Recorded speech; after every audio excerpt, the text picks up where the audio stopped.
கர்நாடகாவின் ஆலன் தொகுதியில் 6018 வாக்காளர்களை நீக்கும் முயற்சி குறித்து திரட்டப்பட்ட ஆதாரங்களுடன் பேசிய ராகுல் காந்தி, ஆன்லைன் மூலமாக வாக்காளர் பெயர் நீக்கப்பட்டது தொடர்பான தகவல்களை அளிக்குமாறு தேர்தல் ஆணையத்துக்கு கர்நாடக சிஐடி போலீசார் கடந்த 18 மாதங்களில் 18 கடிதங்கள் அனுப்பினர். ஆனால் தேர்தல் ஆணையம் உருப்படியாக எந்த பதிலையும் கொடுக்கவில்லை. அரசியல் சாசனம் மீது தாக்குதல் நடத்தி அளிப்பவர்களை தலைமை தேர்தல் ஆணையர் பாதுகாக்கிறார்.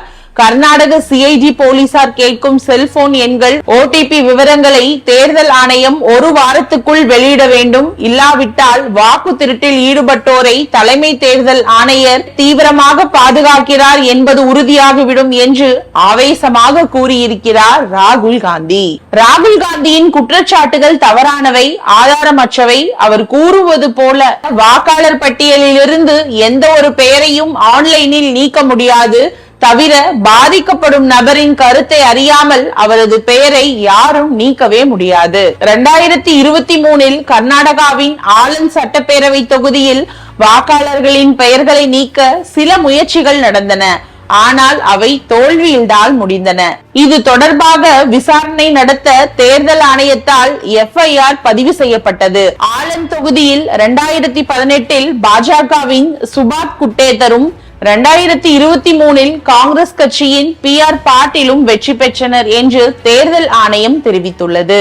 இதன் பின்னணியில் முன்னாள் மத்திய அமைச்சர் அனுராக் தாக்கூர் கூறும்போது, ராகுல் காந்தி தனது புகாருக்கு வலிமை இருப்பதாக கருதினால் நீதிமன்றம் செல்லலாம்.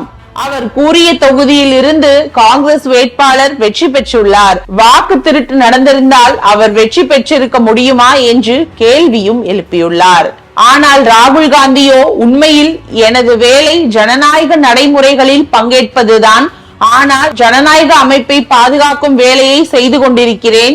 இதை நாட்டின் ஜனநாயக அமைப்பான தேர்தல் ஆணையம்தான் செய்ய வேண்டும். அது தனது கடமைகளை செய்ய தவறியதால் நான் செய்து கொண்டிருக்கிறேன்.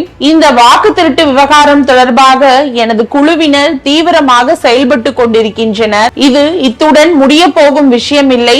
இன்னும் 2 அல்லது 3 மாதங்களில் ஒரு விரிவான ரிப்போர்ட் பகிரப்படும் என்று கூறும் ராகுல் காந்தியிடம் இந்த விவகாரத்தில் நீதிமன்றத்தை நாடும் ஐடியாவே இல்லை என்பது தெளிவாகிறது.